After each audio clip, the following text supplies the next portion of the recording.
Any questions about yesterday?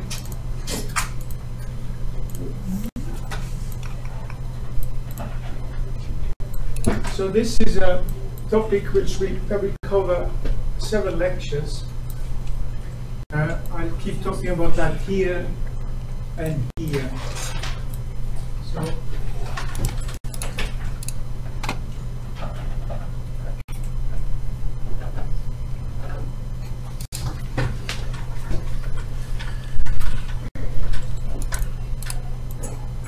So that's another explanation of SLAM. In SLAM, the robot takes a picture, moves to another place, takes another picture, then has to do stitching. He has to add the new picture to the existing one, and that's done in this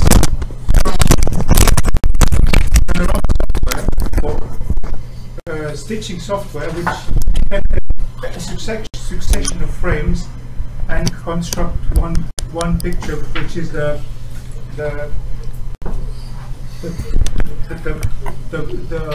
merging of all these frames. And this is done in this case using SIFT features. I don't know if you've heard about these. SIFT is in Vision. You have program which detects sort of memorable features in a picture, stores them, and then the software will look at the same memorable features in different pictures, and then based on that merge the two pictures. So to some extent in SLAM we do the same thing. And if you're interested in this software, go to the website of David Love, and he has a software called Auto Stitch that is free, and you can use that to stitch together pictures. So, do you mind if I switch off the slides? Yeah, sure. Thank you. This one? Yeah, thank you.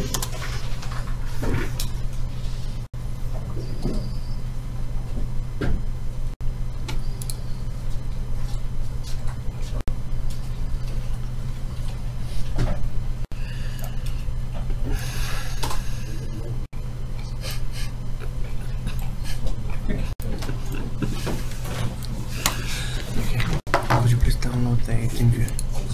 TeamViewer.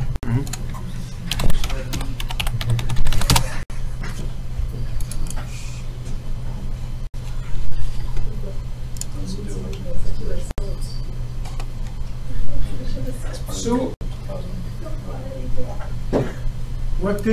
what is localization? Is you have a map, a partial map. You take a picture, and in order to merge this picture properly with the existing one, you have to place yourself in the right place in the map. You have to say, I'm here, I'm facing here, and that's where I have a perfect match between what I just measured and what's in the map. So by doing that, you actually find where you are.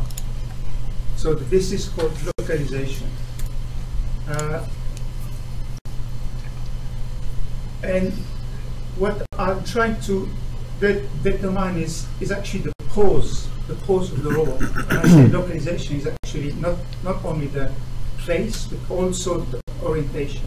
That is the pose. So you determine both things. Where am I? Where am I facing? The issue is you have measurement errors, which you have noise. The best proposition could not necessarily give you the best matching score. Sample density. If you don't have many. If you only try certain causes, the one which has the best score is probably not your actual cause, it's sort of near the actual cause. And you have scoring methods, which are different methods can give you false maxima. So I think I have an example here, for instance. Here is your map. You have made these, this is in your map. These are the measurements you have made. And how do you calculate the score? How good is this assumption about your pose versus this one? So, question. The obvious thing you think of is, okay, let's find how far this point is from the corresponding point in the map. But how do you find which point in your measurement corresponds to which point in the map? If you pick just the nearest point, you start making a calculation which is not the right one.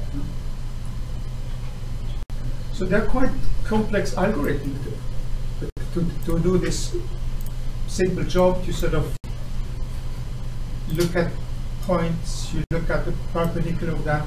I'm actually explaining that. Searching along the points, along the lines perpendicular to the local curvature. So you local curvature is like that, and you look for points, the nearest point perpendicular point, rather just the nearest point. And you see, this doesn't feel very robust. There's another approach which is feature-based ICP. Feature-based means you're interested in corners, for instance. A corner is a feature, the end of line is a feature, and you look for corners in the other pictures. And then you measure distance between corners. So it's not obvious to do that simple task. How close is this picture to this picture? ICP, what is ICP? Iterative closest point algorithm. Step by step you modify the pose in order to achieve a better score. And in the practicals you will be able to explore these methods.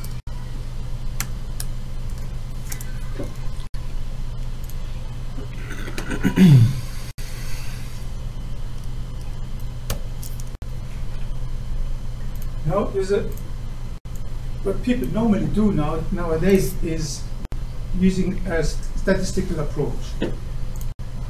So this is a pose grid, a position grid actually, because it's only two-dimensional, and you try to generate a function which is what's the probability that I am in this position, and you generally assume that the maximum is actually your real position. So you try to work out the probability distribution function, which is this one, which is what's the probability that I'm in pose X given the measurements Z and the map M. So this looks a bit like what we did with speech recognition the other day.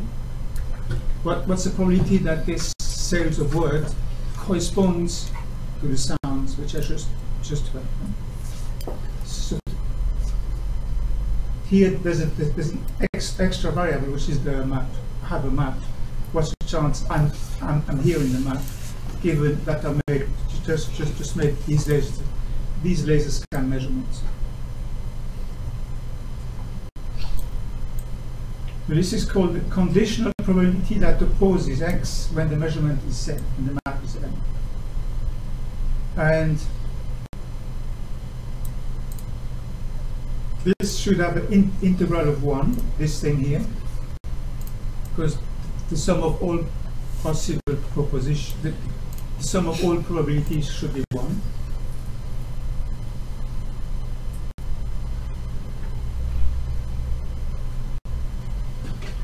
So the whole problem starts, how do you calculate that? Huh? So once you have that function, the position, the most likely position is the position for which this function is maximum. Right? That's what this expression says, R max of this.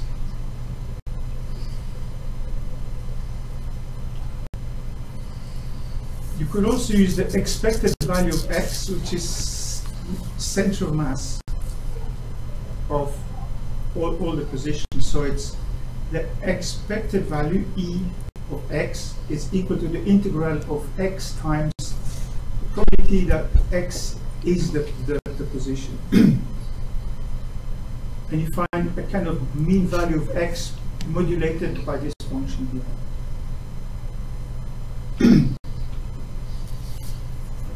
And it works because the integral of this f is 1.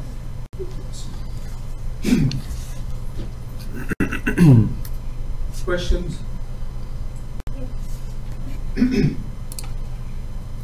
So, when you use a slam in ROS, it does that sort of stuff inside.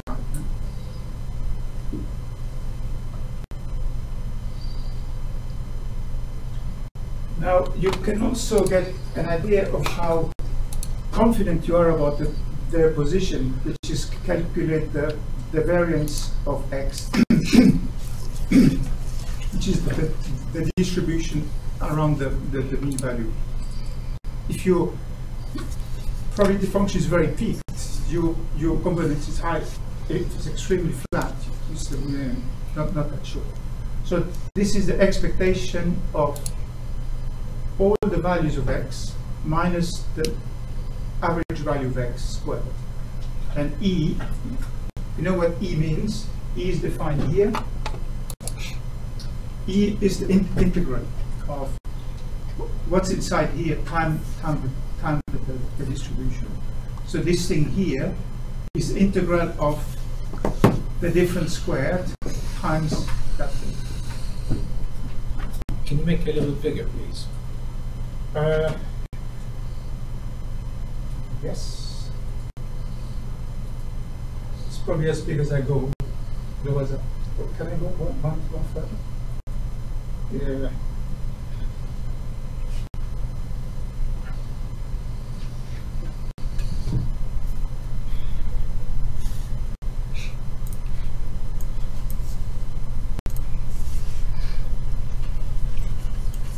So, if you want to calculate that probability of pause, you can use, if you assume that each component of the pause has a Gaussian PDF, means your position along x is a Gaussian distribution, your position on y is a Gaussian distribution, your likelihood of orientation is a Gaussian distribution, then you can use Kalman filter methods. If it's not Gaussian distribution, for instance, if you are near a wall, Gaussian distribution would tell you have a chance of being inside the wall, which is not the case. So then this Kalman filter approach is not working. So then you use a different method, which is working with this discrete sample.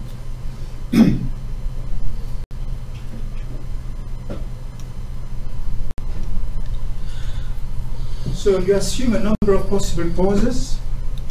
You check if the measurements are consistent with each of the pause, and each pause gets a score.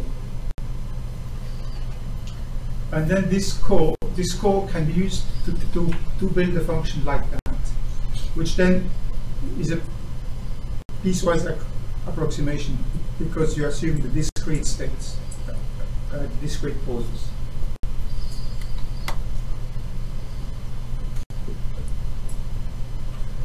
So this is a bit abstract. The idea is to use a pose probability grid. So you have a grid which is position X, position Y. Actually, it's a cube. You also have different orientations, different layers. So the 2D pictures, just to make my life easy, think of it as a cube.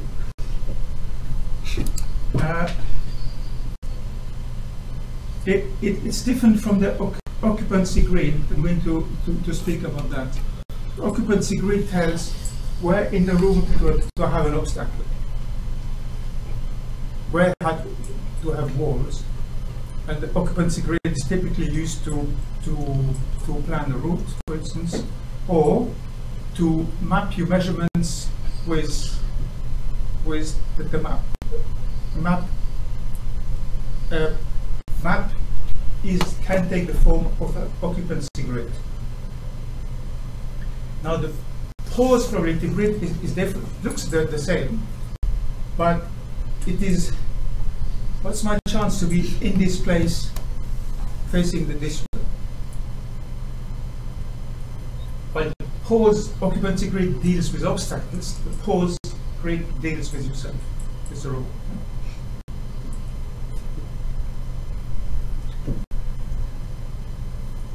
So the accuracy is an interesting problem. In one example, in this paper, that they have a 4x4 room, which is not that, slightly smaller than that, I guess. And they use 15 centimeter by 15 centimeter cells. So you can know your position within either in this cell or in this cell. And angular resolution is 2 degrees. So that the whole orientation is divided into 180 different boxes. Is that precise enough?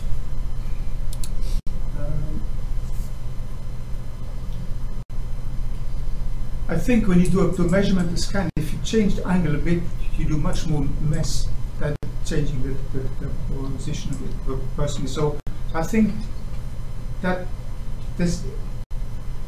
it's not for nothing they pick the resolution that small. So how many cells does your box have? 27 by 27, which is 4 meters divided by 15, and 180 cells for the orientation. That's 131,000 cells. So in order to find out where you are, you need to do 130,000 times the calculation, saying this measurement, how consistent is it with me being in here? Suddenly you have a machine getting hot.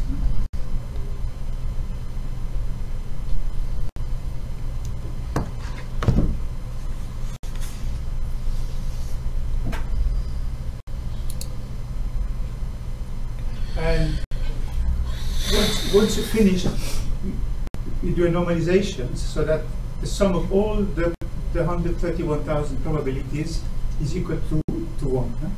Huh?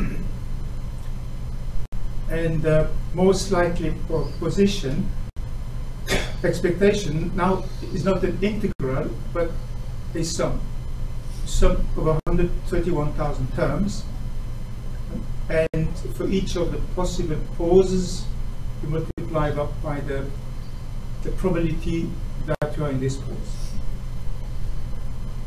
Given that the sum of these is 1, you find a number that is inside the box.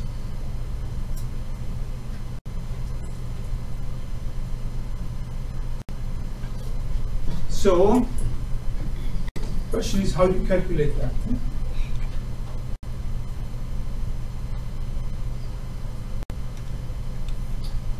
bugger, more Markov chains. So you assume that the successive pauses are described by a Markov chain. You did an action in this place, this pause, you make a measurement, you did an action. And this action leads you to the next position here. Where you do another action, you make another measurement. So as you control the robot, in principle, you know these actions.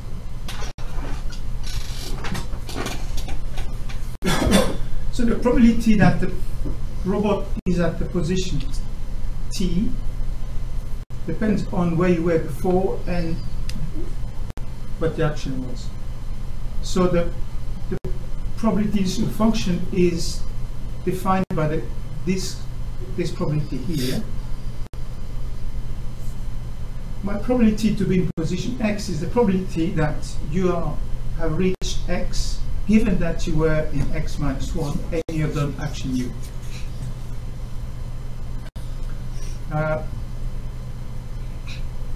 And the measurement Z is given is a function of where you are and what the map looks like.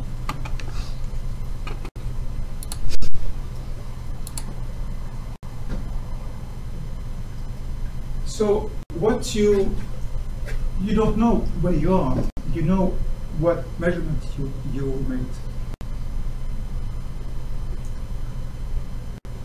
So what you're interested is the probability that you are in position X given you made that measurement, and this is the map.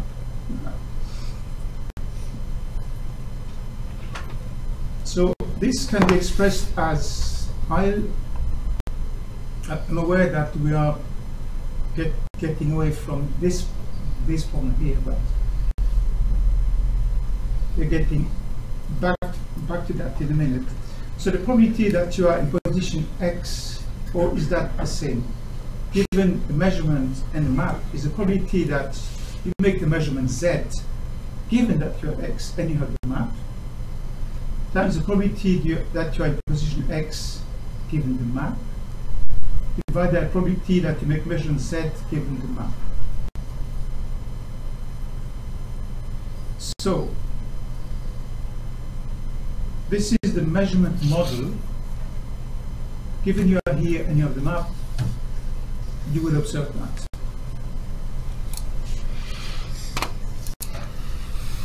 Now the other term, the term X given M, is the probability for the robot to be in pose X as time T, independent of the measurement. So this is only depends on where you were before, what action you have done.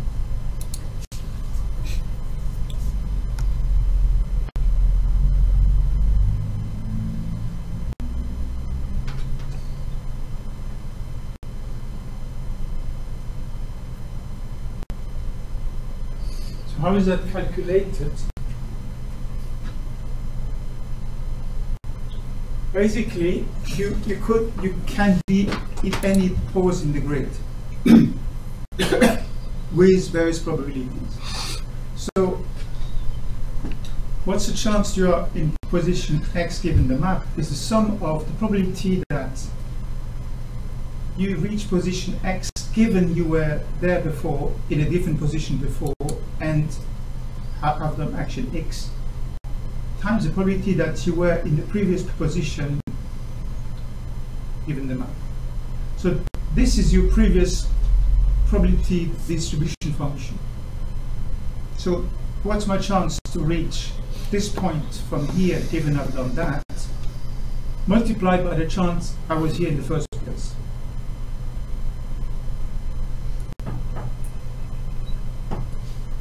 And this is the motion model this term. If I give a given command to the robot in this position, what's my chance to reach this position here?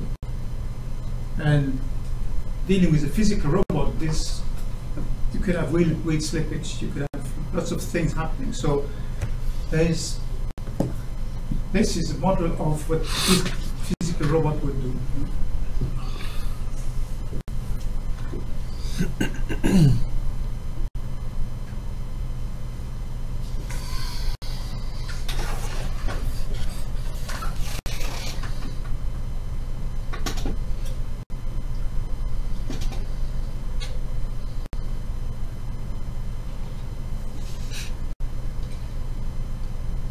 So these two formula, this one and the previous one,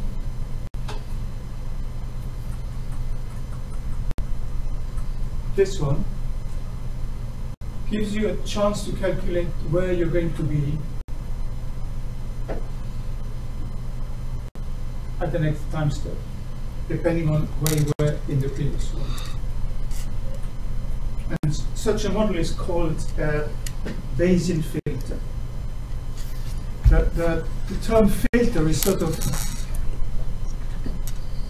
not what we think of a filter. Think of filter, you put the signal in, what comes out is a modified one. But the notion of filter here is mean use previous data, generate next ones. Sort of. I mean, so in this module, filter means that sort of thing.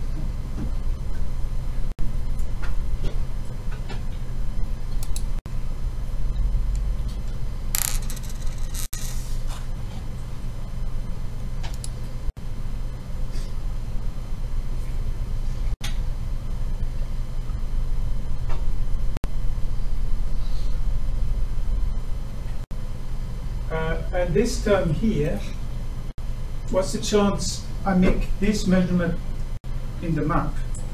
This is calculated as the average of all possible positions in the map. And this is generally when you use a constant value here, which is 1 over eta.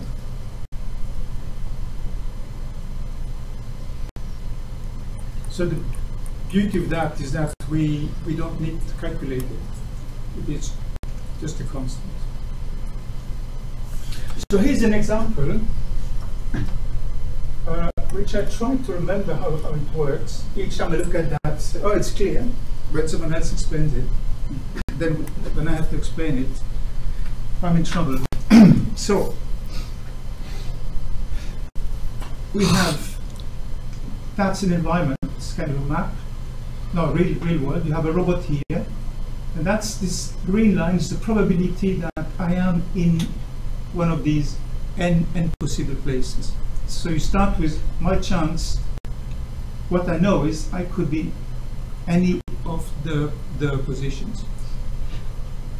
Then you make a measurement, and you find that you're in front of the door. So your probability now becomes different, because if you are here, your measurement fits at that place. It could also fit that place or that place. So you have a map and you say, I measured the door or some sort of shape. Where in the map does that shape fit? It fits here, fits here, fits here. So that's now your probability of measurement given a position. And now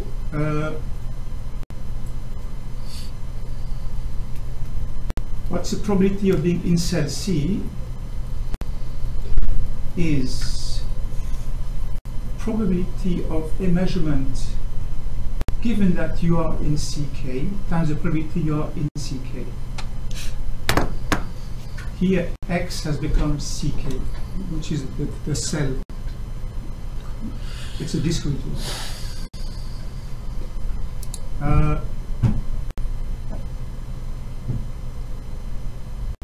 The robot moves,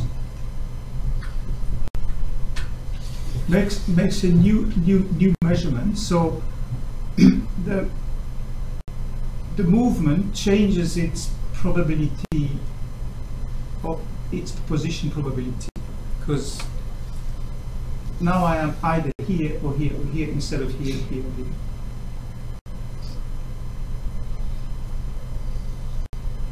And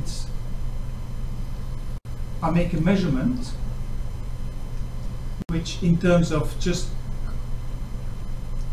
match to the map, could still give me these three possible positions. But if you multiply that measurement with the probability of being in that place, you find that this position here wins. And as you keep moving, this position drifts along this axis.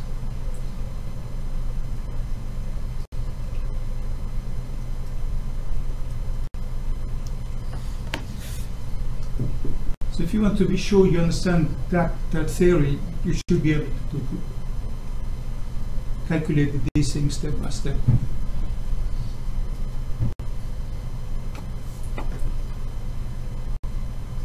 So the probability that you're in place K is probability that you were in, how does that work? Probability that you were in position I, and given the motion, you end up in position K. So it's basically this thing moved. Now here the probability that you are in K is given by probability that you make a measurement in measurement is in position X, and the probability you're in position K, X also. So you take what's the chance I'm here, and what's the chance I make that measurement at that place.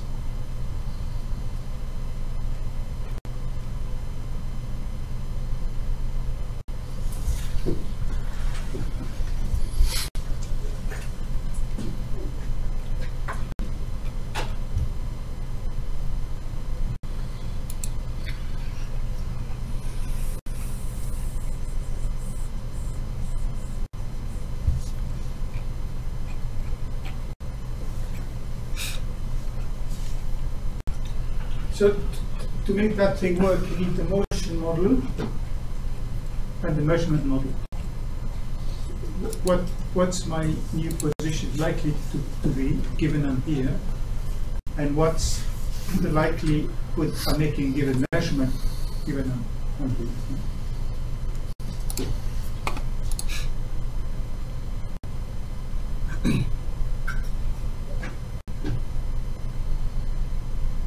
So, measurement model, that's what's the chance of making a given measurement?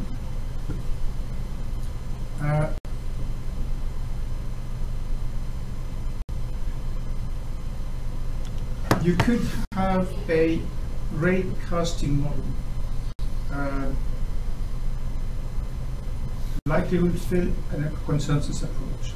So in the raycast model, you assume that environment, you assume a given pose, and you make a number of scans.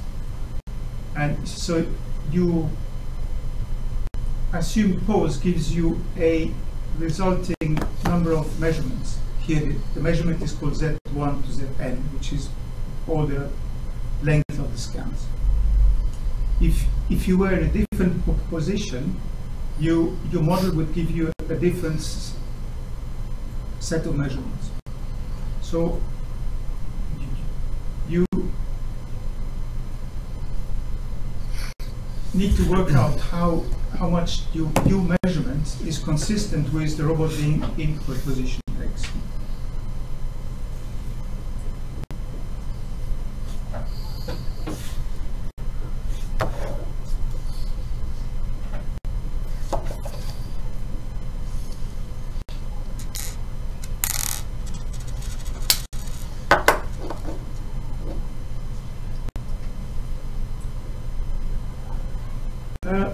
Here is the probability of an individual measurement individual ray giving a given measurement.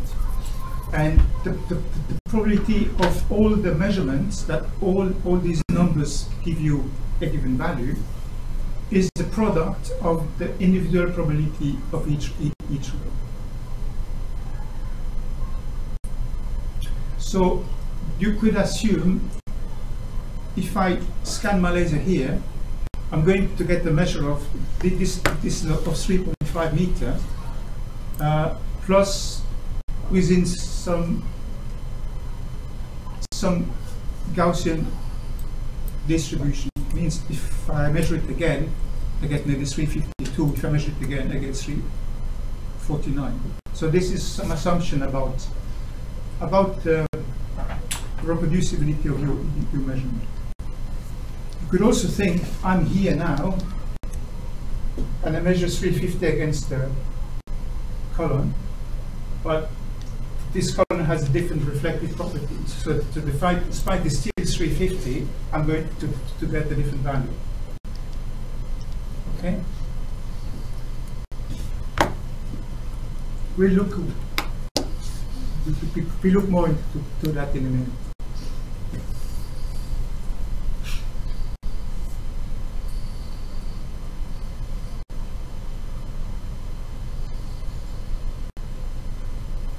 So given you have a distribution of values, you have a continuous probability for each measurement. So you can, for actual rays measured, you can calculate the probability. Will I have this measurement given at that distance?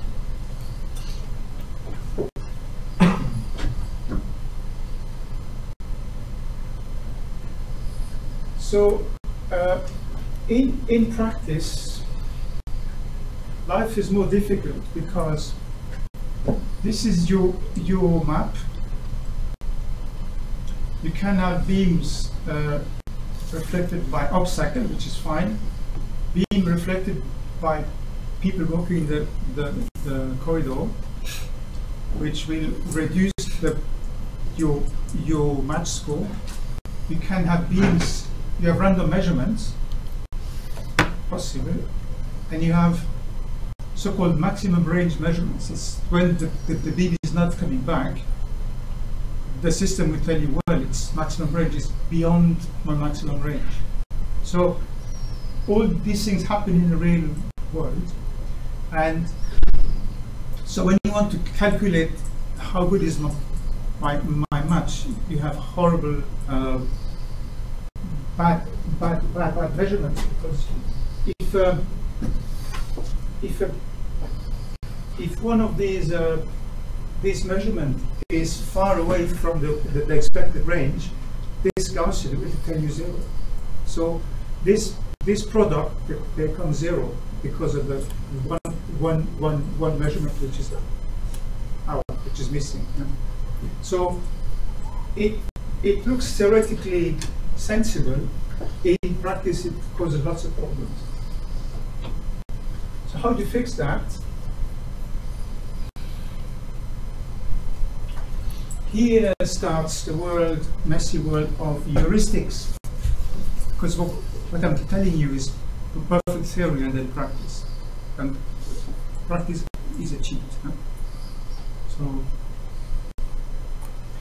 So you could modify the probability distribution of measurements to include out-of-range data. So you said there's a chance that if I'm in front of the ball at 3.5 meters, I get the measure of 40 meters. There's a chance for that. You can also include there's a chance of measuring something shorter, because people might walk. I'm going to give you an example of that in a minute. You could decide to reduce the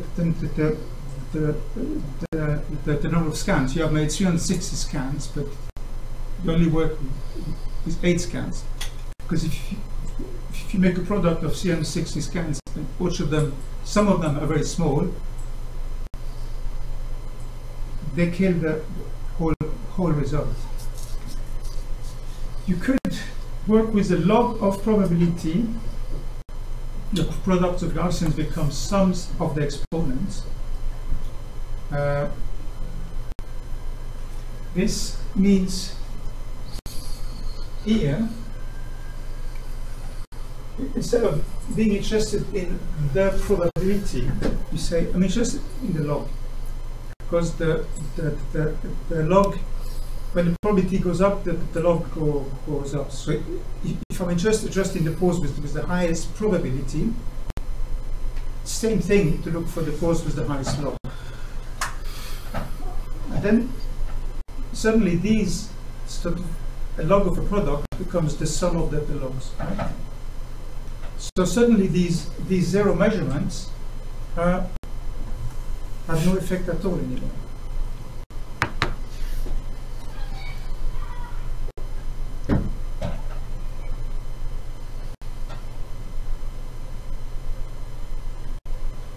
Now there's another approach which is to replace ray casting with a probability based on a heat probability based on likelihood field. I'm going to explain that, which is a massive hack. You can also replace the product probability with the sum of probabilities. Where does that come from? Heuristics. People just work out different methods of doing stuff which theoretically is right. They can't do it, so they start making assumptions, approximations, and so on. And when you read papers, you don't see that, obviously. You have to dig really deep to find, oh, that's what they actually do. So the likelihood field, what is it? You have a map, say, with two obstacles here, say two leg of chairs, plus some block here. So we say, okay, I will create a zone around each obstacle. So I create kind of blurred picture. So it's a blurred occupancy grid basically. Yeah?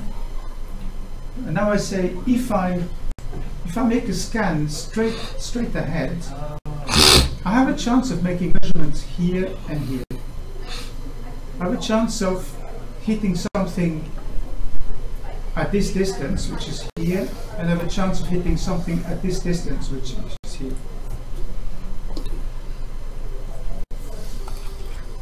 What is that? Kind of a dream, is it? So now your probability of making a measurement at point X in map M becomes this cool curve instead of being actually zero. The proper theory would be, if you scan this way, you're going to measure nothing. Now you say, oh, I have this chance of measuring something.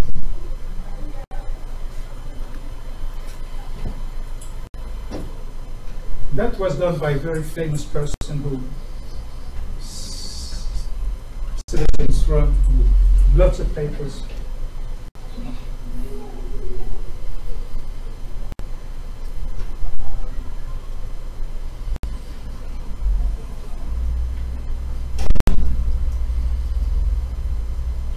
So now it's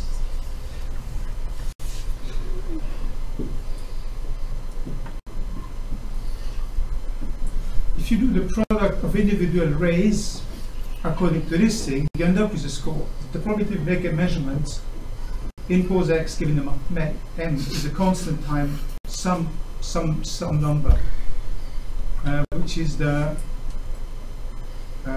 sum of these. Because now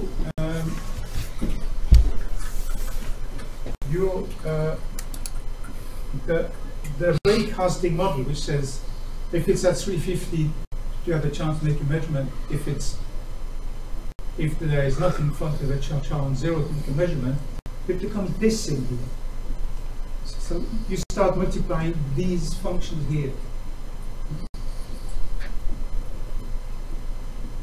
And you end up with some result here.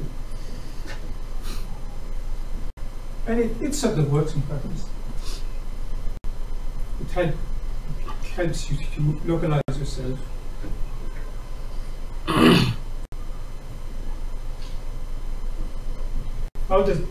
There's another approach which is consensus-based approach by Mr. Blanco. Blanco is a guy who wrote the software you're using, the mobile robotics MR programming toolkit. So he assumes that the probability that you make a measurement Z being equals X given them up M is the sum of the probability of individual measurements. So he transformed the product into sum. And he has some reasoning in his PhD saying, yeah, there's some voting methods that work like that are actually better than the product.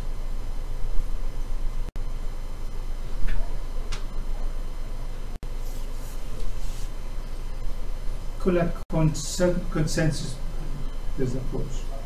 If more people agree with me, then that's okay. If more people agree with this pose, then I'm more likely to be in this pose.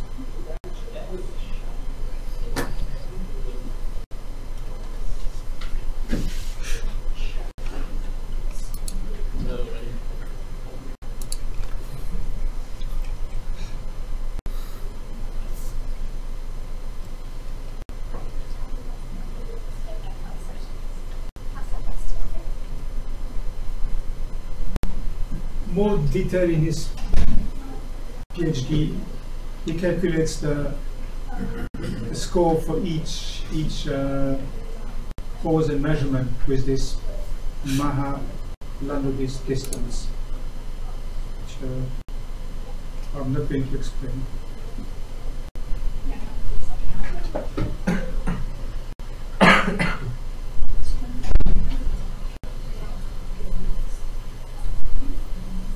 So, what was all this about? Is giving a score to a estimated pose. You have a box with 130,000 possible poses. For each pose, you calculate what's the chance that this pose is that the measurements in this pose. The measurement I see are measured by this pose. Right? I make these measurements and I assume I'm here. What's the chance of this happening? So to calculate your chance that the measurements are, that you make the measurements, you do these heights. And if you feel in good shape, you can invent another hack. So here I have a picture which I made a drawing. I tried to work out what's the difference if I use the product of probability or the sum of probability. And I will not explain it. So it sort of works in this case.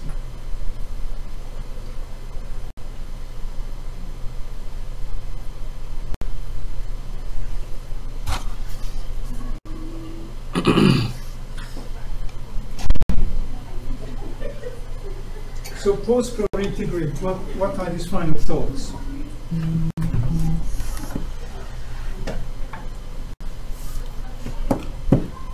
I'm saying it's a convenient representation when it comes to applying planning methods in conjunction with the occupancy grids.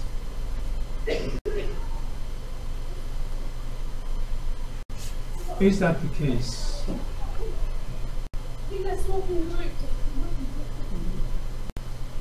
I'm not sure. I mean, for each pose, you would need a different plan to reach a goal.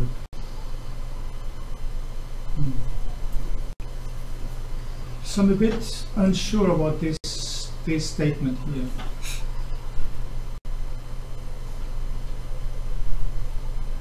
What you really need to do a plan is estimate of where you are, and you could use pose probability grids to work out what you best estimate of the position.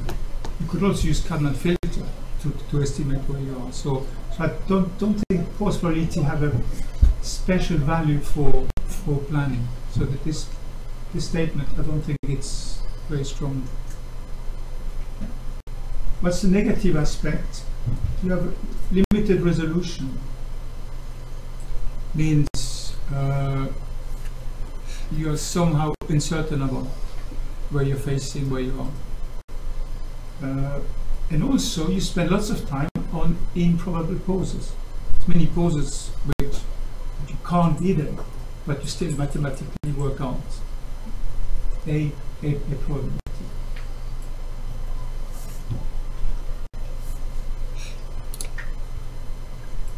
Now,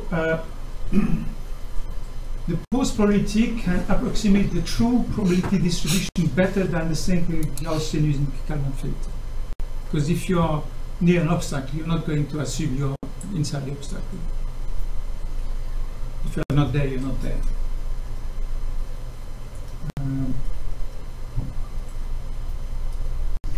So, what's the solution to this problem here? You have many improbable poses that you drag along in your calculations.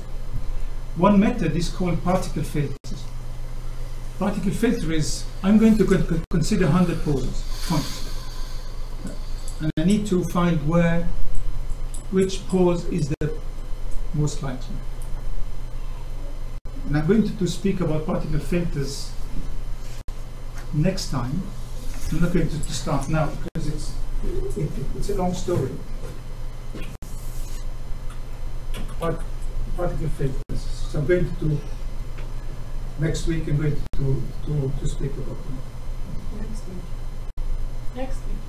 Yes. All right. If you don't want to come, that's in 3 weeks. And in the practicals, the MRPT toolkit has implementations of particle filters. You can use, for instance, to locate the robot within this room. You have a map of this room, and then you make a scan, and then the particle filter will work out everything. So it's quite a nice experiment. Questions?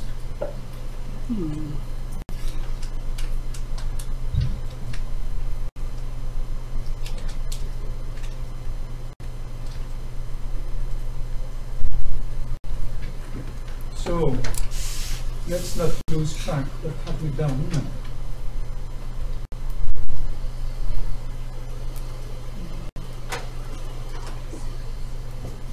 We're interested in this function here. What's the distribution of, what's the probability distribution of being given pose? The actual pose is supposed to be the place where you have put the maximum or the mean position, and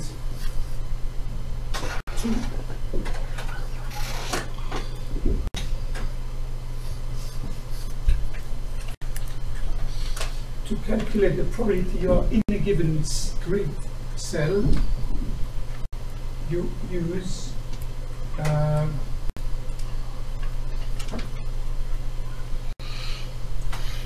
this expression where you base your current probability on where you were before what you did. So that's the expression for your distribution of probabilities.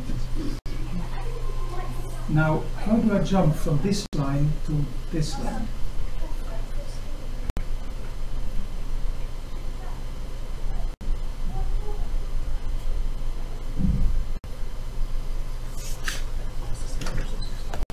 So instead of calculating this, which is difficult because you don't know where you are, you calculate this. What's the probability of my position given the measurement envelope?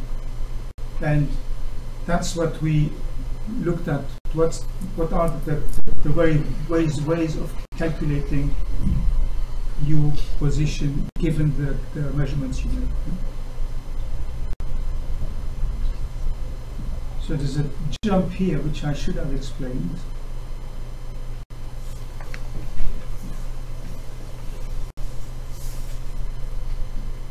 So the localization problem is to calculate for each cell the probability that you are there given that measurement. No?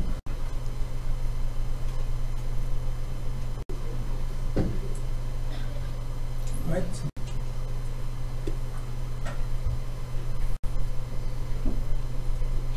So in terms of practicals,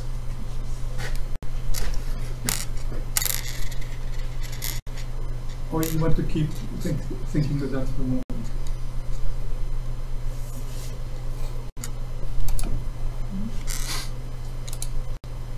Done?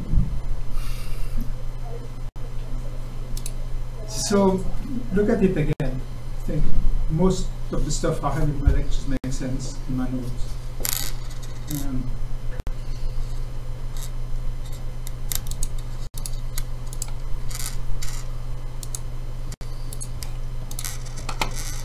So use that software now. You have installed the drivers last week, and you have used the Hokuyu, no, the Slamtech software. Now move on to this software here, which allows you to record more scans and so on, not only one score. And then start playing with strange things. For instance,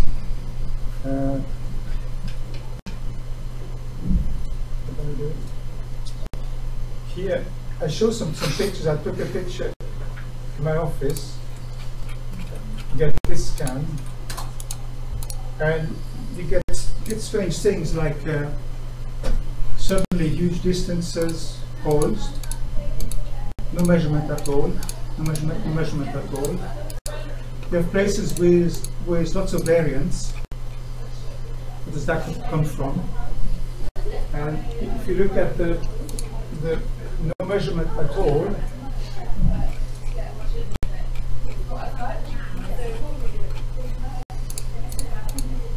well, here Slamtech is nice. It just says I have nothing here,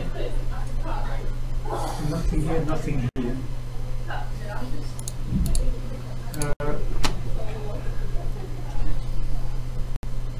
So here is, I think, like computer screen. Here's the window. Here is some place where you have lots of different measurements in the same place. And I think it comes from corners, window corners. So do some measurement around the room in different places. Huh? So when you plot the standard deviation of measurements, you can see that there are places where there's the same angle gives you lots of the different measurements. Here you have the same place gives you lots of measurements, distance measurement, which is reflected in standard deviation at that point being quite high. So you have several places like that. And maybe if you are facing a window just at the given angle, maybe one measurement you get reflection, another measurement it goes through. So you end up with variable measurements.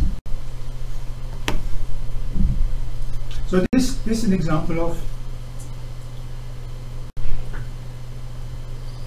difference between the real ideal scan and the real scan, which is messing up all the maths.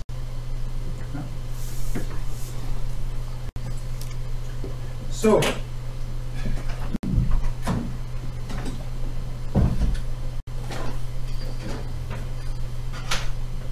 three groups again.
What?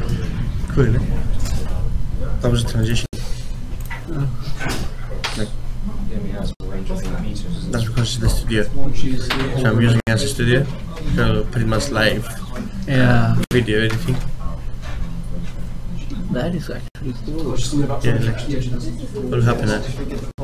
There's the obvious delay.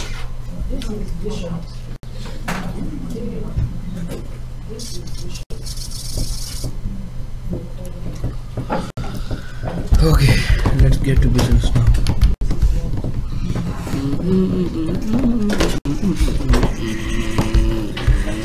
I like this. I like this page.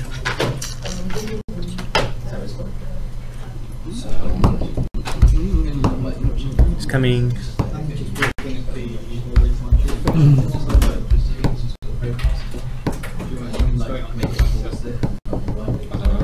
Is there any more questions for the first one? We were just up. Cool, isn't it? So now I'm recording your screen and live streaming it. Cool, that's coming in a bit. Are we here?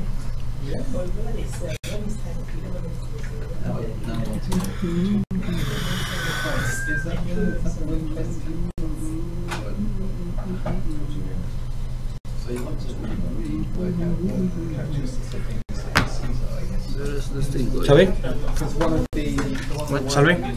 Yeah, proceed. No? Yeah, let's do it. Let's do it. So I'm just figuring out where is this Alright, thing so he said that the previous time we used which one was it? Anyway, this time we have to use this one. Yeah, I found it. There you go. man. Yeah? Yeah, we used this last time. Yes, of course. No, we used something else last time. Not DM. Yeah, we use this one, Yeah, Slam Tech. yeah. So this time we have to use this one. What is it? We used the MRPT. Alright, so let's start with that then.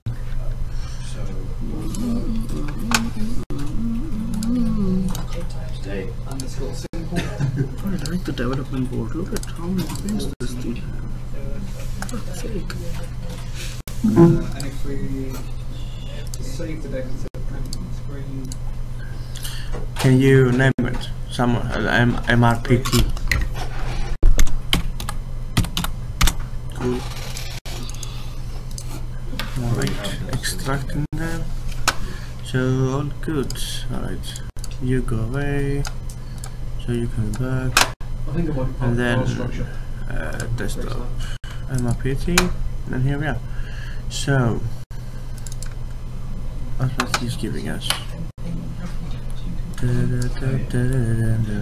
So when the software works, it shows scans, and also in the background, each of these lines is a scan. So to stop it, press Ctrl C. Now you have to click on it. Ctrl C, and it says terminates job. Yes. And you end up with a file somewhere. What date is it? 21? I like this robot.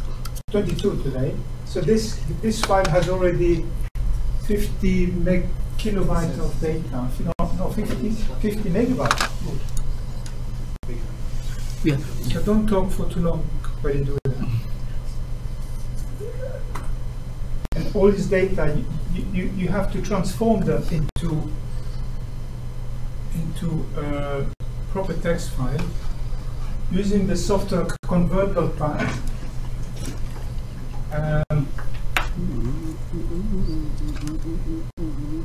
What's the problem?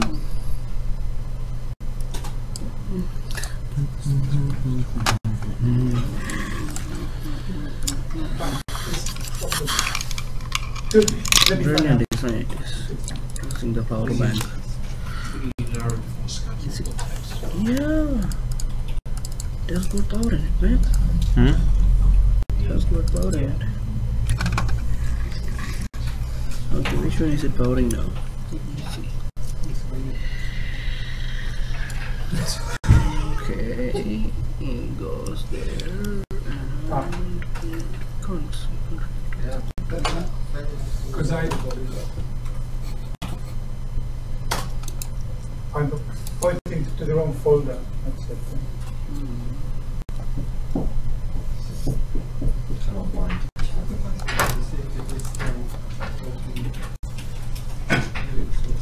So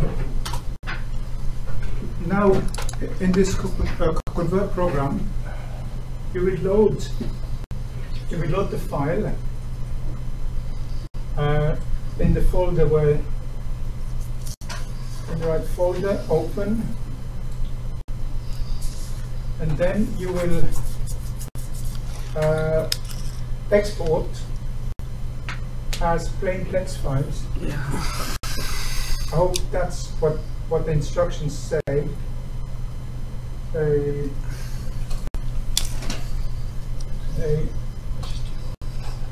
Yeah.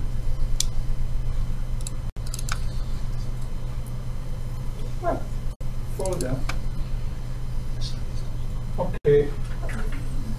Go one step back then.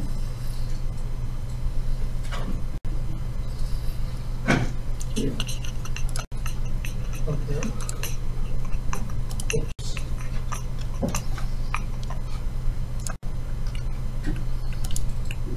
It's just that I'm doing some entire thing. Just get that down, just yes. No.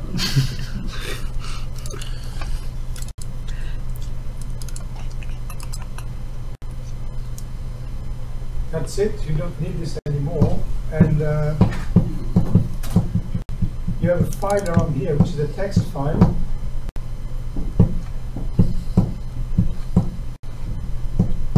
There's many text files extracting different aspects of this scan.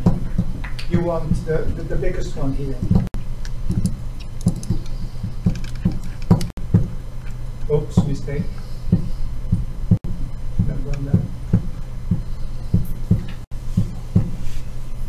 Use Notepad++.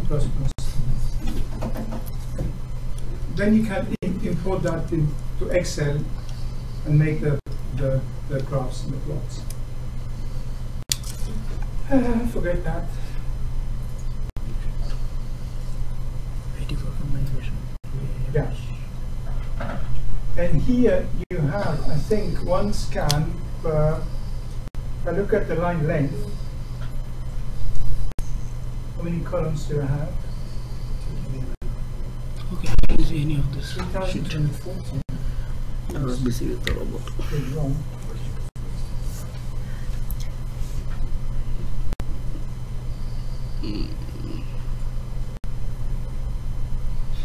I'm in trouble. So follow the instructions, not what I'm telling you.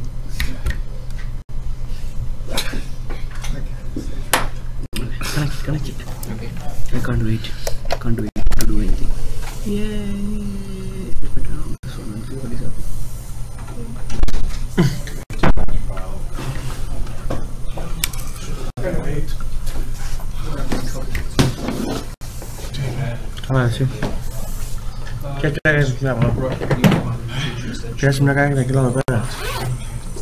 So, first says copy the folder. Where is that? Yep. So I copy the whole folder in desktop.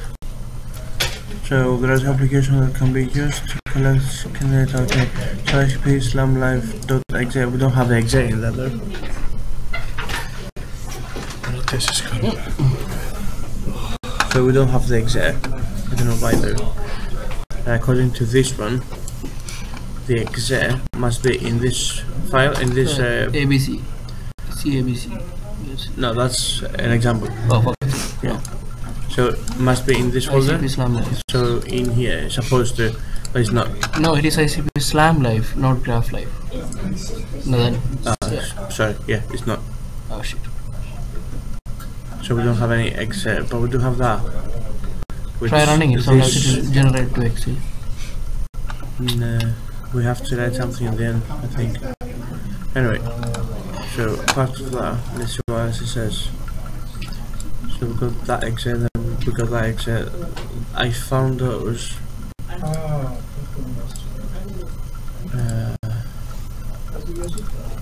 No, yeah. What will happen if you connect this? That's for the other board. Because I connected. Can I show me that all the exe files are in here? So the ICP Slam Live exe is in here, but you say that we have to go to this one, which there is no exe. It's a development board, like What? Arduino. What part of the instruction is that? The first one. So you say there are two applications that can be used to collect scan data, ICP blah blah blah blah blah. But you're giving us a location, this one here, which is not in here.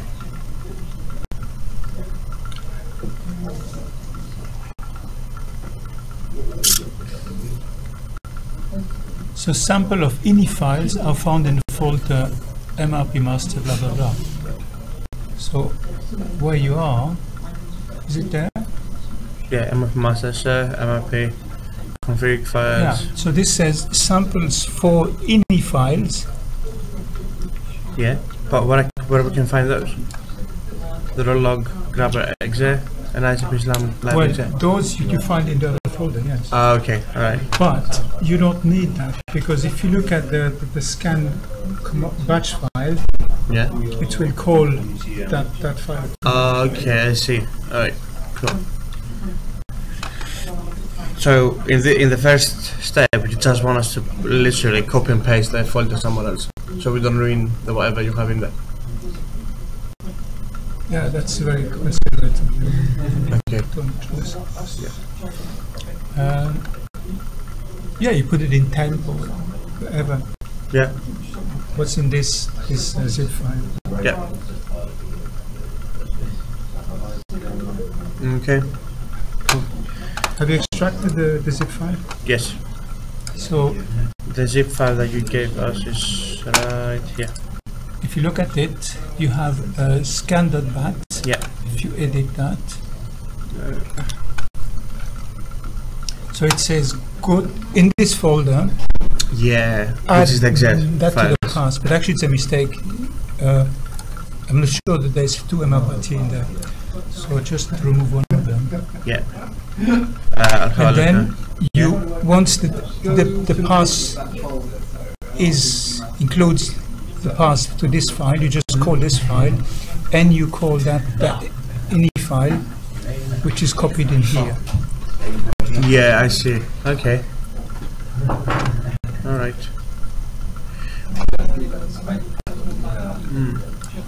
Okay. I will follow the instructions and see how it's going then.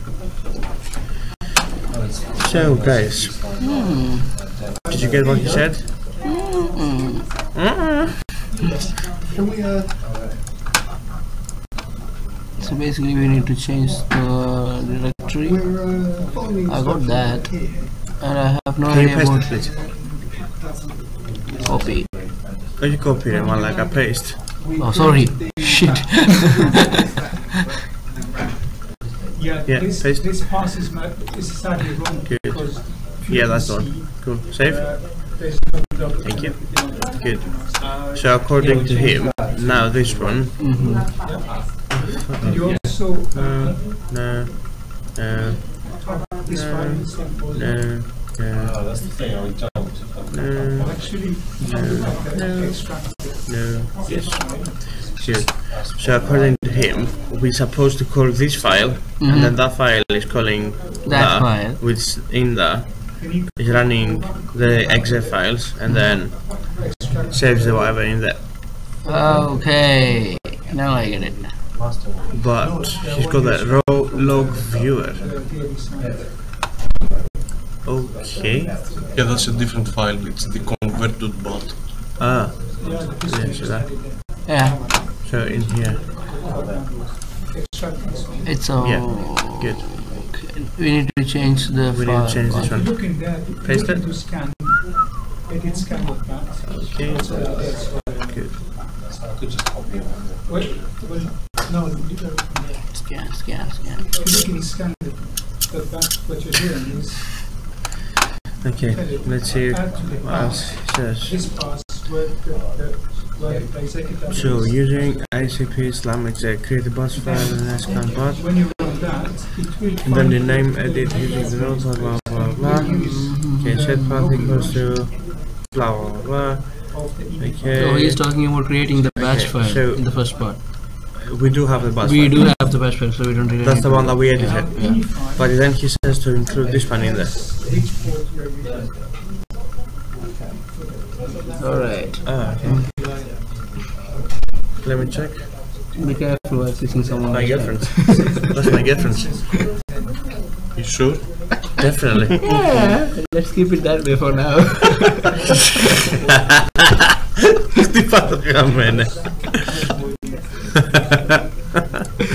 Alright, so this is the one. Is that the same one? Let's see. Yes. Good. Alright, so anything else? Just that. So do we have just to run Can you this one? save them? You just have to Yeah. run the scan thing. Yeah. Okay, so let's go in here and then this one. Can't tell because DLL missing. it's missing. Nice start. What is missing? Some DLL, what DLL, MPR DLL, WX base 30 is in the DLL.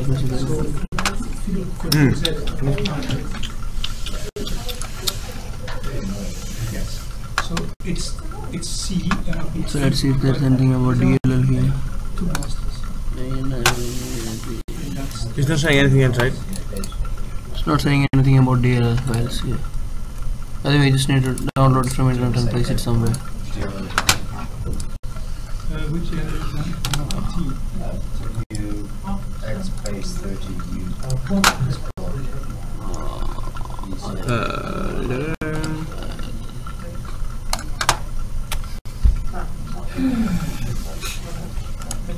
it's hot, isn't it?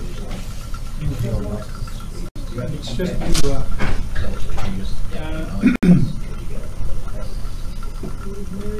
so where is your? Can we look at C?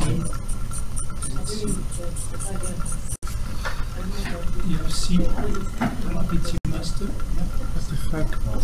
And then bin is that's what should be in the place, right? Yes. Okay. Try to connect to feature matching.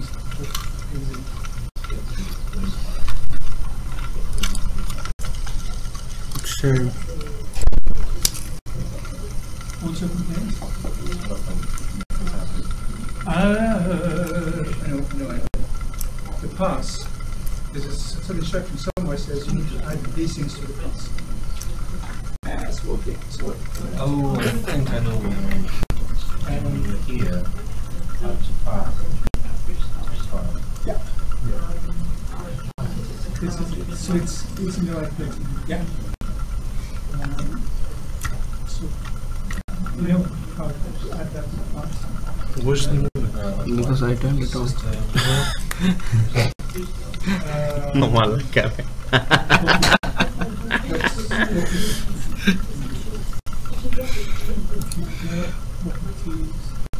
Alright, let's wait for him to come over. Or maybe we can just Google that DLL and paste in. Where? That's how you destroy computers. Yeah, let's destroy the register. I mean registry file. Don't remind me of your computer. It's working pretty fine now. I don't know. I still remember that night. Oh, I see. Yeah, I do. System will look on almost all the zero pass. So good. Let's try this. So you interpret the scans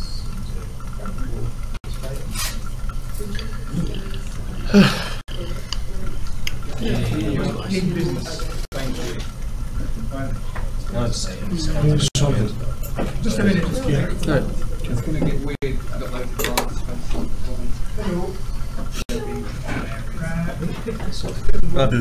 Oh, no, it shouldn't. case moment. Manually recheck. Maybe it goes in the Στάβασε στείλει άλλο με Sorry. να λέει κάνεις Oh, παρέα. just put it to the west. Όχι, γύρω. I'm only Είδες a την group group. and see what's happening. Γιατί είναι δύο.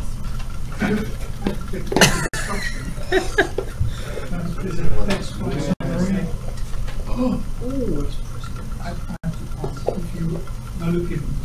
Where's the front of our road now? The phone is the folder for the tool. Τώρα.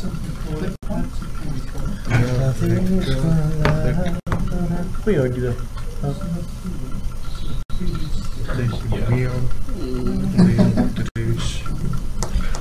Τι κάνουμε.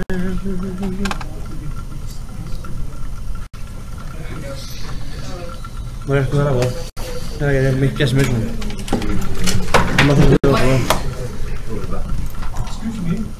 Βέβαια.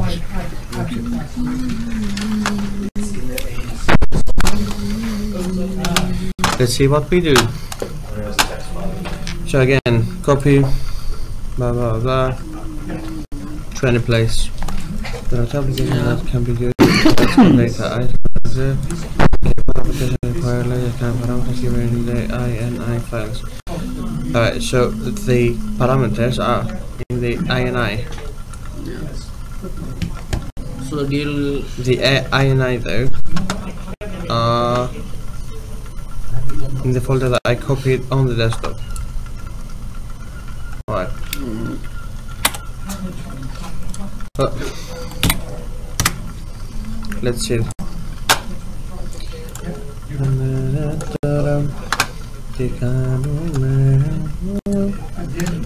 I'll try to use the files from here. Let's see if that works. Share, copy this.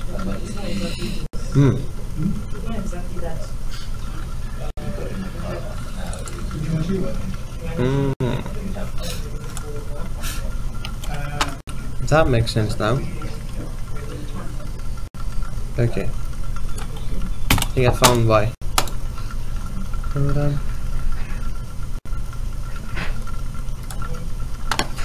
So, if I go back to this one.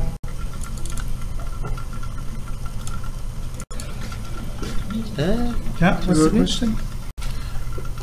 First of all, it said a DLL is missing, and now we've got this one.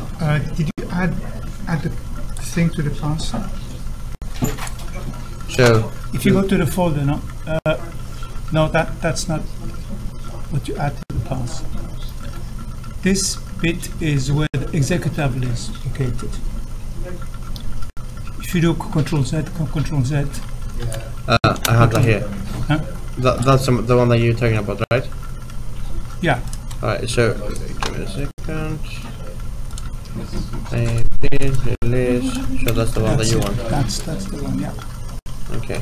Such that when you call, We have you that. call this, it knows where to find it because the system, the pass includes that folder now. We have that like that, but then it says No, it's not that. enough. Yeah. Don't touch it. No, it's okay. There's another bit you need to ask. It's where is your I had that on desktop, but in drive C? Did you put OpenCV 300? Yeah. it is there, yeah. You put It's that one as well. yeah. So in here you have add this thing. This thing. Yeah. Control C. Copy that. Control C. Now would we go to the system to computer? Is that in the path? The path to add the path. Yeah. Okay. Advanced. Environment variables. So at the end put semicolon and Control V. That's it. So you said semicolon, right? Yeah. I didn't put semicolon. Okay, I'll change. In the past, you can't have spaces. Yeah. That is no. Semicolon then. Okay. Okay.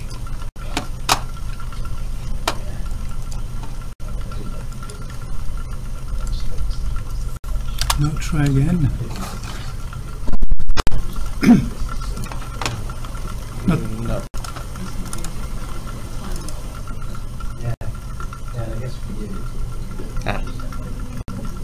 so you start to Okay, scan. finish for next place. Well done. Which you need to tell which port you are using Where do we have to say that? in ini file. Here, Oh, in this in it. yeah. Because in scan.bat you calling this file. Okay.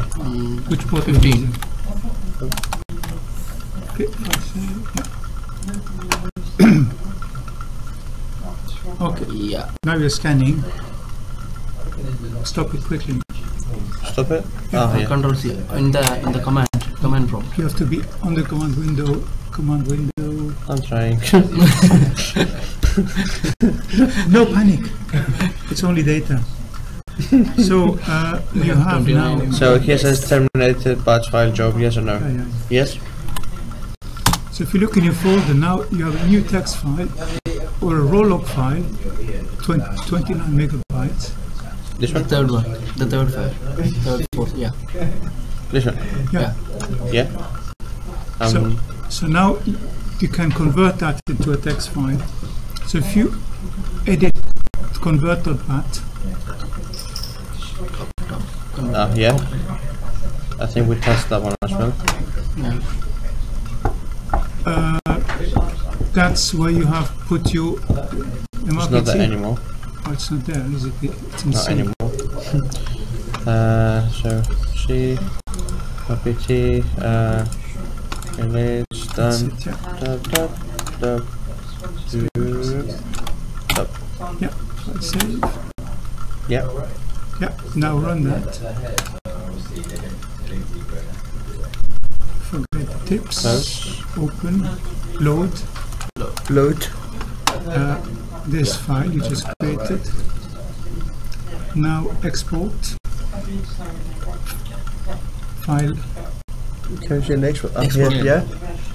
Plain text. Yeah. You have to pick the folder. The same. This one, for example.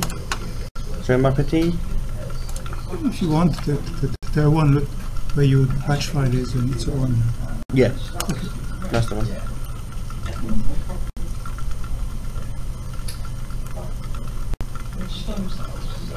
A bit fiddly, but once it's done, it's done. Okay. Now you go close that. Now we have several text files here. One of them is a big text file. So this one is a bit. That's so import that into Excel. And it's supposed to have 360 columns Yeah. and lots of lines. So start Excel. Yeah?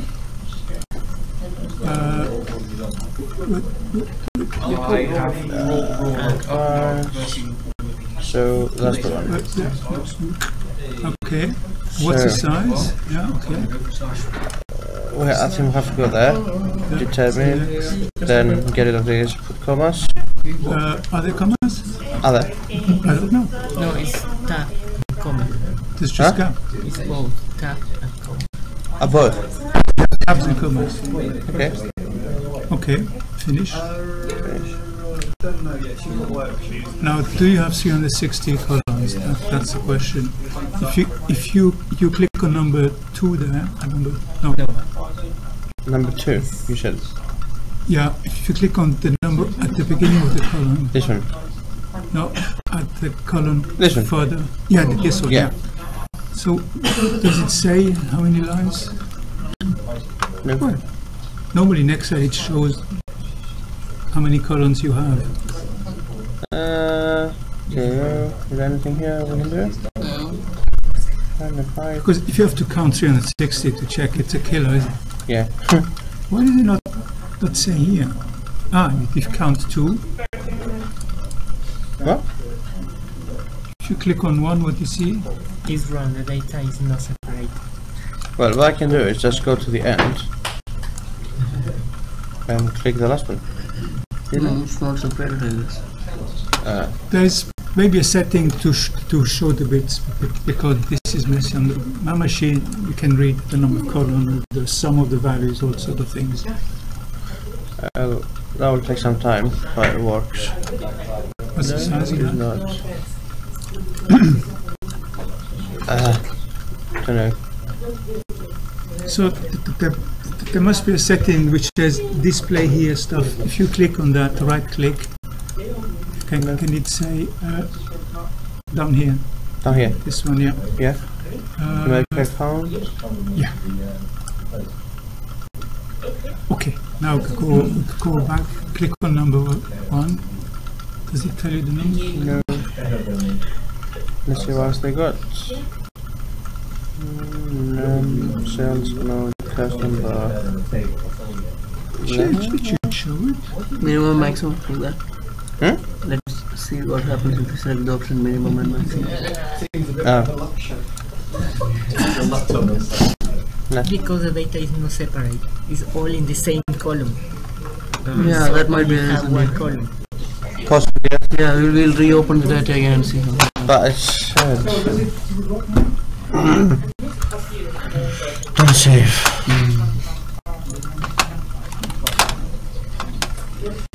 You said tabs, right? Yeah. I think it's not tabs. But yeah, Yesterday we didn't use tabs. We just used commas. Okay. I Okay, think, yeah, I think we used only commas. Anyway, sure. alright, let's see. Remember, like I will destroy it, and that's quite expensive. I think that cost 500. Okay, I'm not touching that anymore. Check it to see how much it costs. See? So, I won't go with that. Yes. So next, get rid of that, just commas and space, maybe? Yes. Alright. Finish.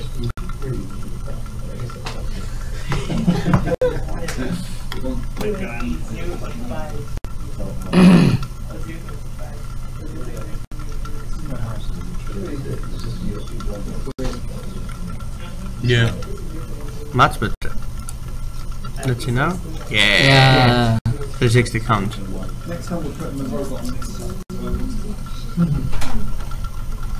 $336. So, Dollars. Don't go for the try pounds. we'll try pounds. And now what we do? Yep, done that as well. Click on the scan bar, you see the station showing let's scan.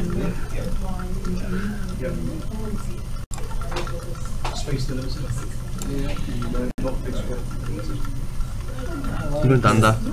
So we've done the whole thing now. Alright. Click on the combo bar, click on the blah blah blah. Next question. Okay, here we are. We need the graph.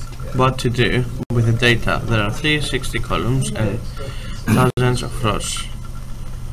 One for each scan. Examine the file scan data. 176 Blah, blah, blah. Oh, 176. oh, it's cheaper. How much is it? 100, It 200 reduces two pounds. graphs with. Okay. If you want to use template. What? Scan data uploader.egg. What is that?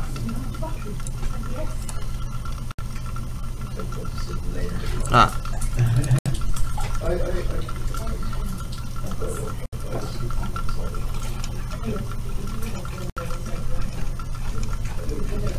Where the fuck?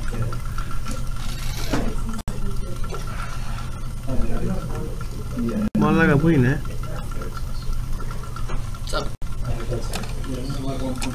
What are you doing? Me? Not me.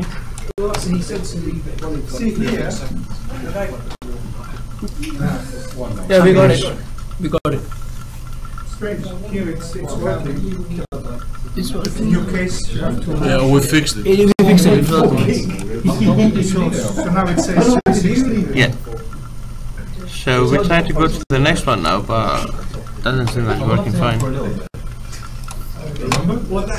So after we do this one, we just have to open the ARPLIDA Excel something. Well, you have Excel file now, so you have to generate graph. Which graph must be similar to the scan data applied.xls?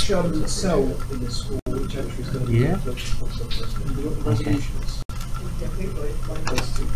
Okay, just generated the graph. Okay. Insert graph. Let me see what graph he's picking today. Insert. Line graph. 4-point graph. Don't know. Maybe it's cutter. Don't know what he's Yeah, using. if you pick that, yeah. Okay. Scatter graph. Let's see what is it doing. Oh my god. What? Oh my god. What is it doing? Maximum number of data series. Okay. So I think you have too many lines. So let's Let's erase some. take only the first whatever.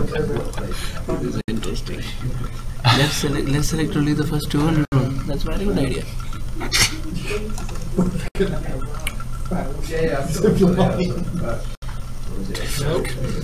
Alright. No, if you select like that, then you'll miss the end portion.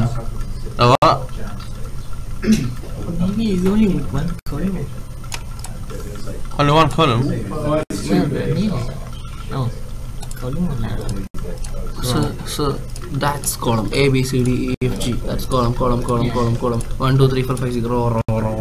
Row.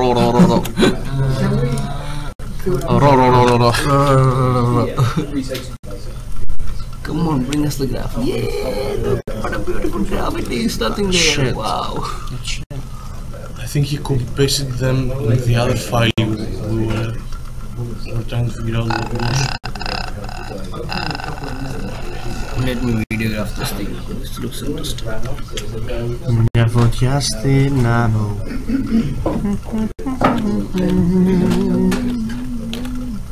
Μια φωτιά στην άμμο.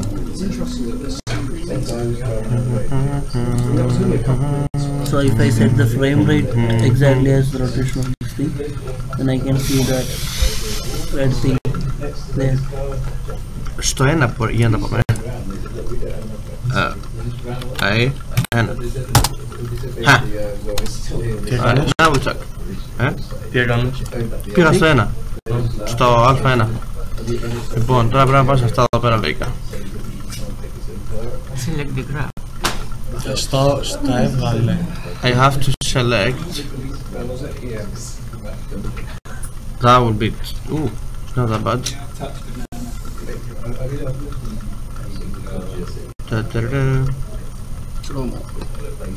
What is it? Ah, for fuck's sake. Ξανά μες τα μόνο για μια χάρια. Ωραία, λοιπόν, κοίτα εδώ πρέπει να κάνουμε χοντρούλι. Από ό,τι κατάλαβα τουλάχιστον. Αυτά. Πιλεγμένα. Πλήξω όλα αυτά. Κάνα κοπάρε. Ποιο είναι αυτό? Τι κάνει το μαλακά? Ρε γα... Responding λέει ρε μαλακά. I'm hungry. Alright then. Malaga, not responding. Yeah, it's only with one row. What? Yeah, here the X is 1, 2, 3, 4. Is enumerate all the data, and Y is all this row. So you just need to select one row, one Yes, entire one row. row, and X is 1, 2, 3. You have to create a row only with the numbers. Oh yes, now I get it. Yeah.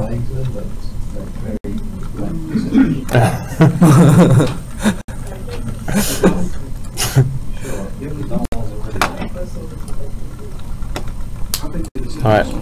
Let's do hyperlapse.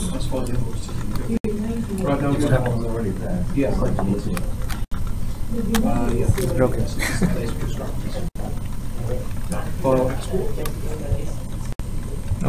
Ah, Oh, whoa! Play text once. Rule of X. so what did you do there? That's horrible though. So I think you just use the file which is already in the Yeah, this is the example. sample file. Yeah, exactly. Yeah, That's what this is. Fuck this. That's an example of have. Yes. Yeah. Click in the graph. Yeah. You can see here. This is X Yeah. here in the graph, and this is Y. Just take one row for make the graph. No order. That's So what's the other data then? Why we got the other data? Oh no, man. Why are you asking? I don't know why. Because this thing collects data so faster. Like in like 2-3 seconds it collects almost 25 MB of data. So that's pretty big. Maybe that. All the data is for the standard deviation. So you have to create the standard deviation for each column, and you have a new column here. Only for the standard deviation. And for the second graph is using the standard deviation and the X Alright, so you create. let's see something. Let's see. Well done, my way. Okay. So according to whatever you say now, go to A1. A1. Good. So then you say that we have to create. Yes. One column. Is that one? Start from one or zero? One. 0. 1, 2, 3. Okay. So 1. Maybe I forgot to tell you. So this one is No, 1. but this is one. Give me a second. What? Oh, yeah. 1 to 360. So 1. I think that's This one is. you can specify that to be the x-axis. That. Λέω ότι στην πρώτη γραμμή έχει βάλει αριθμούς από το 1 στο 360. Αυτό κάνουμε. That's fine.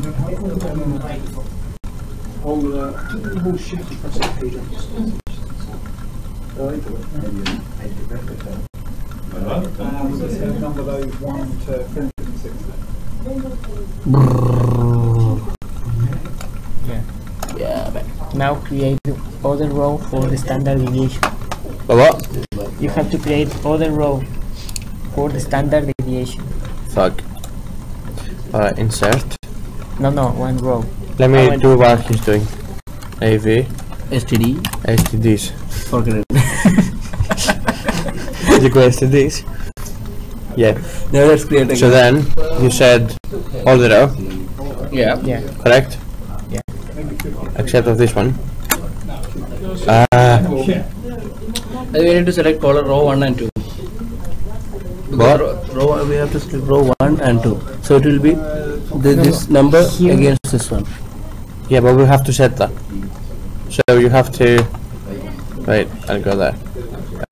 So insert Graph. the graph. What kind of graph is it? Is it scatter? Yes, I think this is. it's scatter, yeah. Okay, maximum. Yeah, we know that. We select anything. You don't have to select something. Yeah. It's supposed to show you the graph, and then you put the values. That's No, all about it's- it. I always select the data first. What? What did you say?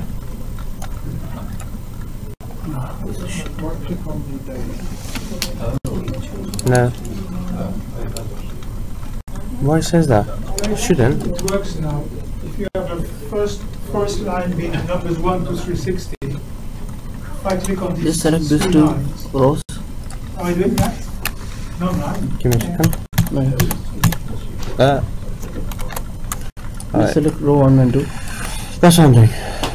Okay, now insert the graph. Let's see what is happening. Yeah. Is that correct? Yes. Yes. Yeah. Okay. This resembles the one Guido has. Yes, because it's dependent on. Yeah, this looks more like the half portion of this one. See? That's Maybe. okay. So. So let's see. So the x value supposed to be 1 to 300, 360, right? Alright. Which is not. Control A? No? Okay. No? It's okay. We'll do it manually. Good. So is that one, and then the y is this one. Okay. Let's check it again. Edit. So this one's that, the one's that. Good. Yeah. Προχείρα και βάλε το καλτσόν σου. So that's it, I guess? Yes. I think I'm cheating. Because I'm plotting only one row. That's... The x value is the first one, the y value is SB2.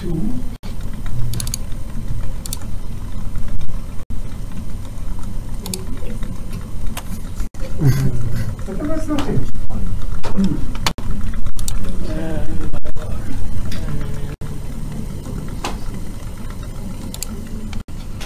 Still, I don't understand. I'll get a picture of you standing. Oh Christ!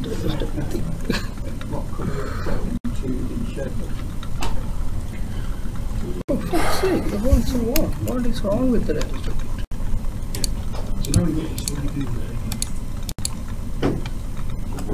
Kiddo, do you know how many points we're getting in 360? In 3 seconds. No, in like in one circle. Yes, How many 360. points? Yeah. So in 360, like the angle, how many points you getting? Laser points. 360. So you're getting 1 point per angle. So this one line is 360 values. And what's the second one though? What's the second line? Another scan. Okay. You have to So have the graph that we're having is the average, isn't it? No, it's only for one circle. No, I have here. I calculated for this line here. I calculated the average. Yeah. Oh, it's with the Don't think average. I'm plotting it. Yeah. I also calculate the standard deviation over Cool. per column. Cool. That makes sense now. And I plot the standard Good. deviation. But here, it looks like I'm plotting a single scan. You're plotting the average. Think so? But you selected just the two lines. Yes, it's right? the average. No, That's weird. And we don't have the average. That's No. not our average. no, it's not. Yes. Yes, because when I click on these points, I'm getting this line. Yeah. The average. Not you. That's not what I want. I want to plot every point to show so that there are clouds. Why is it so difficult? Is that the right formula? Why is it?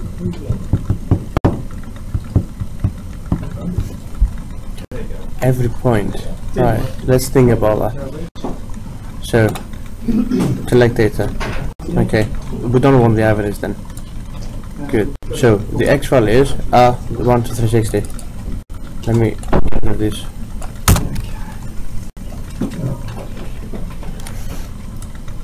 One, 2, 3, 4. Let's see, just for a test. It's working, isn't it? No, only take the first row. What? What do you mean? Oh, I've got all the rows here. maybe because the numbers are very close. Maybe. Let me put everything. No. Everything, but not this one. I hope that works. No. Okay. That will be a pain in the ass. Collapse it.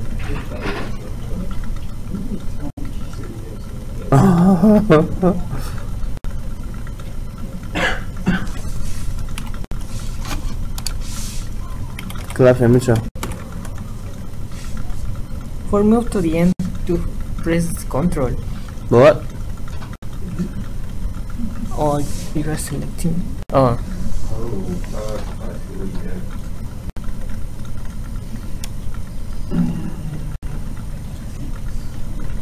Do you get any shortcut to select all of them?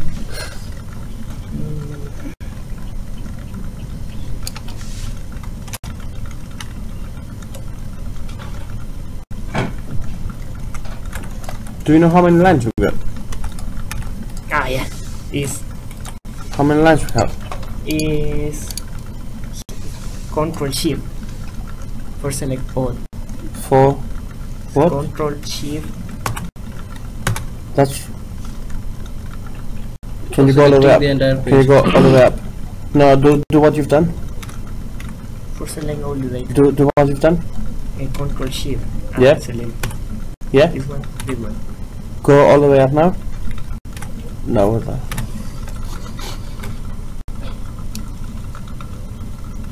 Good. Okay. Anyway, that works. So let me just change the number. 45547. There's no valid reference for titles, valid blah blah blah. Must be single cell, row or column. So it cannot be that. So it's either create a new row. it's either a wrong chart. Yes, it's the wrong chart. So, So let's cancel this one. Okay, go the fuck away. Wait. Good. just create a new All row. right, I'll do what you've done. Okay. Yeah. So. Cool. So you said Control Shift up. Insert. What kind of table?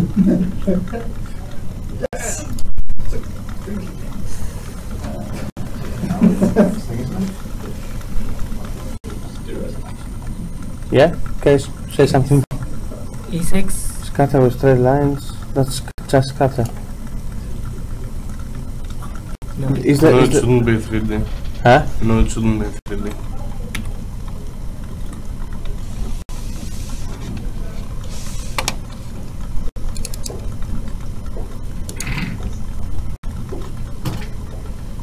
Well, I guess that there is one way of doing it. If you want every single point, then we have to put every point in the same row. Come again? If you want all the points, then I guess I will have to put all the points in one row. So we can get the whole row. You see what I mean? No. Okay. So he said that he wants every single point, right? Yeah. So the scatter can get only two, like x and y axis. Yeah. With x. X If you use the line chart, it approaches something. X what is the the line. Huh? If you use this line chart, it picks categories from 1 to 350, which somehow correspond to the angle chart, and it plots all the values on top of each other. It's not brilliant, but I'm a bit annoyed. No lines. Both So yeah, he said that he wants every single point, right? yes. So the scatter can plot x and y axis. Our x is 1, 2, 360. Correct? Yes. Right, so the y axis must be all the points. Yes, the average. The y that should be the average. He doesn't want the average, he wants every single point. But he works in the I know, the average. but he said that he wants the every single point, not the average. Yeah, because we have two graphs. The one is the average, see and what the I mean? other one is the what that pieces. He's That one is working the with standard line. deviation. Yeah. That's not what I'm saying. So, Did you get what I'm saying? Yes, what I did is How the fuck can you... plot the average and the standard deviation. not what I would like to show. I would like to show individual measurements between different in one place. Somehow it's not obvious to do that. We have to find how we can convert how to put all the rows in one column, in one row. Without seeing it, you can see. I'm not doing it one by one. You know what I mean?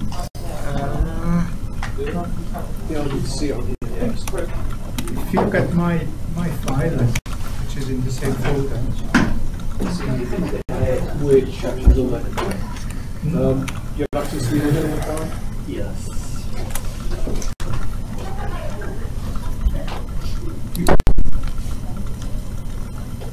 if you open that one, yeah, you see that the first,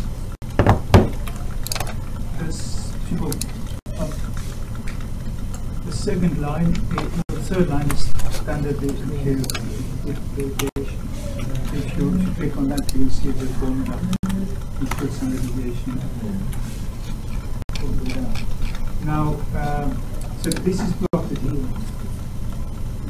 So it shows that at a given angle, you have lots of fluctuation of the. Yeah, okay. There you go.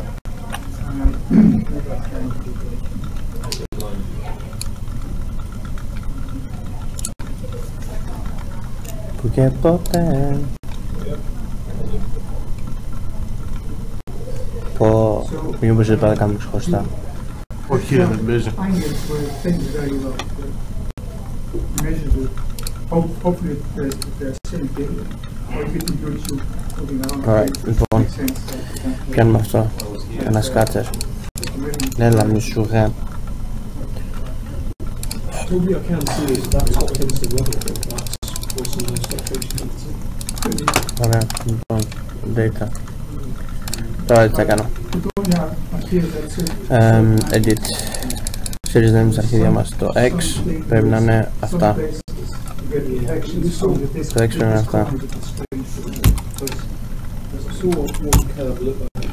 Το Y βάλω αυτό. Αυτό.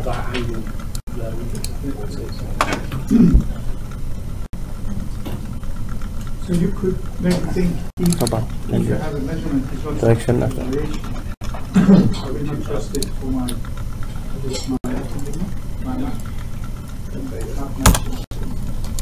Το X είναι μόνο αυτό. Okay. Μόνο ένα έχει κάνει plot.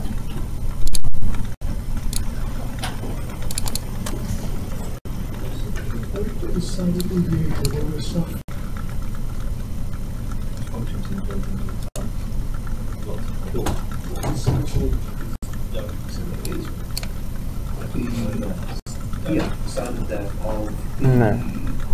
So to finish, if you want to plot all the measurements, Excel has a problem, but you can calculate the standard deviation over one column. This number here shows how much the numbers in one column vary, and if you plot it on this graph, you can see that the standard deviation has peaks in certain places. So why does the measurement vary? Maybe there's people there moving around. Do you want this file? Or maybe there is some special place, a corner, which reflects more or less depending on small things. So the bigger picture could be, if you have to write the software to do the scan matching, you could eliminate these points, maybe say, these things vary too much for me to trust. That might be one application. Okay, have a good Easter. Thank Do you want this file, guys? And you? Yeah. You want this one? Just save it, yeah. Fair. Don't throw it away. Alright, desktop. Yeah. Okay. Do you have Google Drive? Just about it in your this thing. What's OneDrive. You all can access it, right? I'm not using it. Not using it? Okay, I have Google Drive. Come on. Okay, forget it. Stavros, σε το μικρό σάρι. Just forget it. We'll get Good, that next time. good. Thank you. Get the fuck away. Ρε Μίτσο, κλείστε να μπουλές την φαγάλα. Alright, do you mind if I shut this, please? Το κλείνω τελείως. Ναι, hibernate. Γιατί έχω κάποια πράγματα ανοιχτά. So just to, I guess you agree, every Wednesday